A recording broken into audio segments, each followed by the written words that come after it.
Friends, welcome to Sumi's kitchen. ഇന്ന് ഞാനിവിടെ വന്നിരിക്കുന്നത് ഒരു അച്ചാറിൻ്റെ റെസിപ്പി ആയിട്ടാണ്, ബീഫ് അച്ചാർ. അപ്പം ഈ വീഡിയോ ഇഷ്ടമായ എല്ലാവരും ഒന്ന് സബ്സ്ക്രൈബ് ചെയ്യാനും ലൈക്ക് ചെയ്യാനും ഷെയർ ചെയ്യാനും ഒന്നും മറക്കരുത്.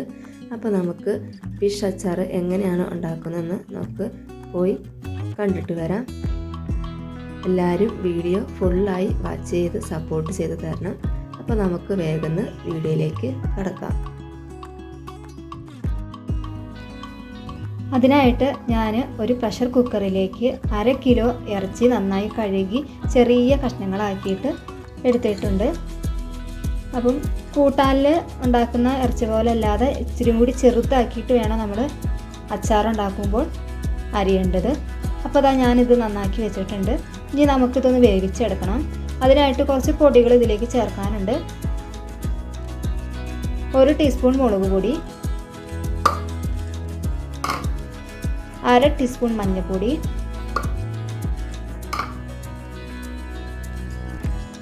പിന്നെ ആവശ്യത്തിന് ഉപ്പ്.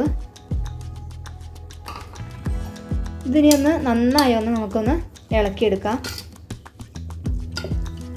ഇതിൽ ഞാൻ ഒട്ടും വെള്ളം ചേർക്കുന്നില്ല. ഇറച്ചിയിൽ തന്നെ നമ്മൾ തിളയ്ക്കുമ്പോൾ ഇതിൽ നിന്ന് തന്നെ വെള്ളം വരും. അപ്പോൾ നമ്മൾ ഒട്ടും വെള്ളം ചേർത്ത് കൊടുക്കാതെയാണ് ഇത് വേവിച്ചെടുക്കുന്നത്.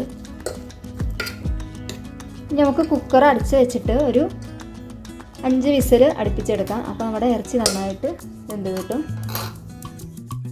ഇതിപ്പോൾ ഇറച്ചി ഇവിടെ നന്നായി വെന്ത് വന്നിട്ടുണ്ട്. ഇറച്ചിയിൽ നിന്ന് വെള്ളമൊക്കെ വന്നിട്ടുണ്ട്. നമുക്കിനി ഇത് അടുപ്പത്ത് വെച്ചിട്ട് ഗ്യാസ് ഓണാക്കി ഈ വെള്ളത്തിനെ ഒന്ന് വറ്റിച്ചെടുക്കണം. അതിനായിട്ട് ഗ്യാസ് അടുപ്പത്ത് വെച്ചിട്ടുണ്ടായിരുന്നു. വെള്ളമൊക്കെ നന്നായി വറ്റി വന്നിട്ടുണ്ട്. ഇതേപോലെ ഇരിക്കണം. ഇനി നമുക്കിത് ആദ്യം ഒന്ന് വെളിച്ചെണ്ണയിൽ ഇട്ടിട്ടൊന്ന് ഫ്രൈ ചെയ്തെടുക്കണം. അപ്പോൾ അതിനായിട്ട് ഒരു പാന് ഞാൻ അടുപ്പത്ത് വെച്ചിട്ടുണ്ട്. ഞാനിതിലേക്ക് ഒഴിച്ച് കൊടുത്തിരിക്കുന്നത് നല്ലെണ്ണയാണ്. അപ്പോൾ നമ്മൾ അച്ചാറുണ്ടാക്കുമ്പോൾ നല്ലെണ്ണയിൽ ഉണ്ടാക്കിയെടുക്കുക. അപ്പോൾ കുറേ നാൾ കേട് വരാതിരിക്കും. അപ്പോൾ നമുക്ക് കുറച്ച് ദിവസമാണ് ഉപയോഗിക്കേണ്ടതെങ്കിൽ വെളിച്ചെണ്ണയിലും ഉണ്ടാക്കിയെടുക്കാവുന്നതാണ്. ഞാനിവിടെ നല്ലെണ്ണയാണ് ഉപയോഗിച്ചിരിക്കുന്നത്. അപ്പോൾ നമുക്ക് ഇനി ആ ബീഫ് എല്ലാം ഒന്ന് ഫ്രൈ ചെയ്തെടുക്കാം.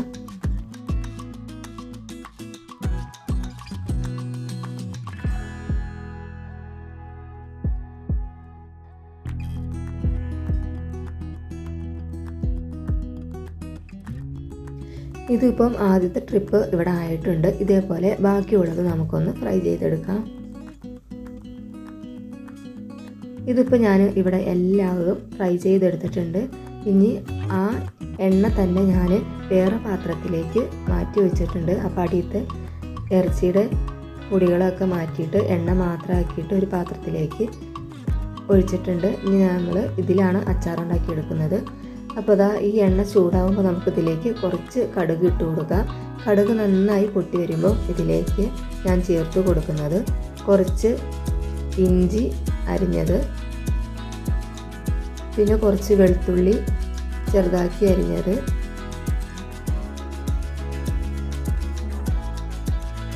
പിന്നെ കുറച്ച് പച്ചമുളക് ചെറുതാക്കി അരിഞ്ഞത്, പിന്നെ അതേപോലെ തന്നെ കുറച്ച് കറിവേപ്പിലയും പിന്നെ 2-3 ഉണക്കമുളകും കൂടി ചേർത്ത് കൊടുക്കുന്നുണ്ട്. ഇനി ഇതെല്ലാം കൂടി പിന്നെ അതിലേക്ക് കുറച്ച് ഉപ്പും കൂടി നമുക്ക് ഇതിലേക്ക് ചേർത്ത് കൊടുക്കണം. അതിന് ശേഷം ഇതെല്ലാം കൂടി നന്നായി ഒന്ന് വഴറ്റിയെടുത്തിട്ട് വരാം.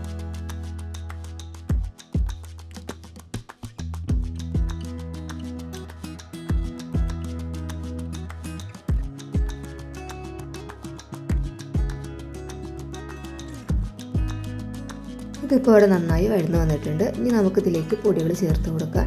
ഇവിടെ ഞാൻ മുളക് പൊടി 1 ടീസ്പൂണാണ് ചേർത്ത് കൊടുക്കുന്നത്. നിങ്ങൾക്ക് വേണമെങ്കിൽ കാശ്മീരി ചില്ലി പൗഡർ കൂടി ചേർത്ത് കൊടുക്കാവുന്നതാണ്. പിന്നെ എരിവിനനുസരിച്ച് കുറച്ചും കൂടി മുളക് പൊടി ചേർത്ത് കൊടുക്കാം. പിന്നെ 1/2 ടീസ്പൂൺ മഞ്ഞൾപ്പൊടി, പിന്നെ 1/4 ടീസ്പൂൺ ഉപ്പും കൂടി ചേർത്ത് കൊടുക്കുന്നുണ്ട്. അതൊന്ന് നന്നായി പച്ചമണം മറന്നവരൊന്ന് ഇളക്കിയതിന് ശേഷം നമ്മൾ ഫ്രൈ ചെയ്ത് വെച്ച ഇറച്ചി നമുക്ക് അതിലേക്ക് ഇട്ട് കൊടുക്കാം. ഇത് നന്നായി ഒന്ന് ഇളക്കി യോജിപ്പിച്ചെടുക്കാം.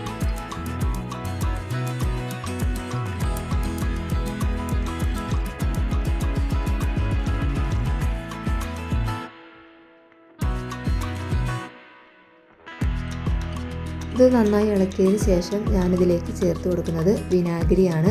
ഒരു 1.5 ഗ്ലാസ് വിനാഗിരി ഞാൻ ഇതിലേക്ക് ചേർത്ത് കൊടുക്കുന്നുണ്ട്. എന്നിട്ട് ഒന്നും കൂടി നന്നായി ഒന്ന് ഇളക്കിയെടുത്ത് യോജിപ്പിച്ചെടുക്കുകയാണ് ചെയ്യുന്നത്.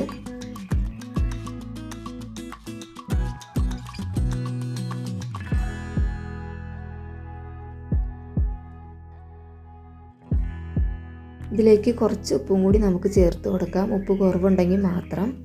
അപ്പോൾ എന്നിട്ട് നന്നായി ഒന്ന് ഇളക്കിയെടുക്കാം.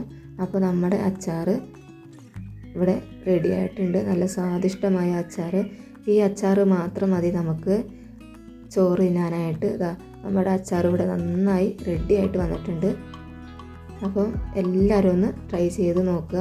ഇതൊന്ന് തണുത്ത് വരുമ്പോഴത്തേക്കും നമ്മുടെ അച്ചാർ ഒന്നും കൂടി ഒന്ന് ഡ്രൈ ആയിട്ട് വരും. അപ്പം എല്ലാവരും ഇതേപോലെ ഒന്ന് ട്രൈ ചെയ്ത് നോക്കുക. അപ്പോൾ എൻ്റെ വീഡിയോ ഇഷ്ടമായ എല്ലാവരും ഒന്ന് ലൈക്ക് ചെയ്യാനും സബ്സ്ക്രൈബ് ചെയ്യാനും ഷെയർ ചെയ്യാനും ഒന്നും മറക്കരുത്. അപ്പോൾ നമുക്ക് വേറെ നല്ലൊരു വീഡിയോ ആയിട്ട് വീണ്ടും കാണാം. Thank you for watching.